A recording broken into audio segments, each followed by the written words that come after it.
Hello guys, makabuting buhay sa inyo. Dito po tayo ngayon, gumawa ng DIY mini pond. Dito po, kung gusto niyo mag-isda, mag-isda na po kayo. Kasi ako dati nag-iisda ako kaya ideya ko na yung ganito. Low budget po ba? Gagawin naman po natin dito, pagbababaran po natin ng dahon. Ito po yung gagawin. Dito po tayo magbababad. Low budget lang kaya pag kumita na, saka na tayo gagawa ng concrete.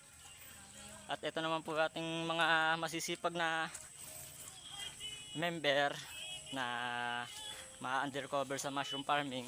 Sila po muna yung nag-start, kami lang po tatlo halos. Ito po sila oh. Yan po.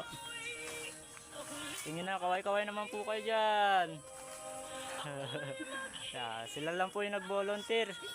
At sana pag meron na kayong nakita na pabunga, ma-engage naman po sana kayo.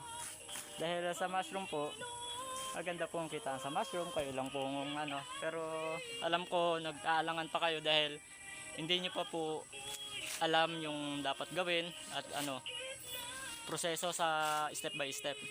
At sila po, nandyan na. Kaya nauuna na sa inyo. Kung ayaw nyo po sumama, nasa sa inyo, choice nyo po yan. At dito naman po, ang mga hindi po nakakapunta dito, hindi po mapapatihan. Hindi po kikita. Ang kikita lang po dito, yung sama-sama, tsaka kami. Yun po. Ito pa lang na-harvest namin kasi tanghali na kami. Nagsimula. Nilasing ako ni Kap. Nilasing niya ako, hindi ako makabangon kanina maga. Ayan po, puro po suka. Ayan.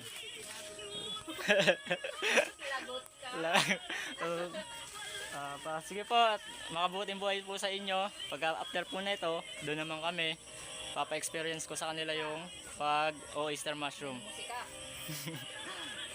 Sige po, makabuting buhay at God bless po.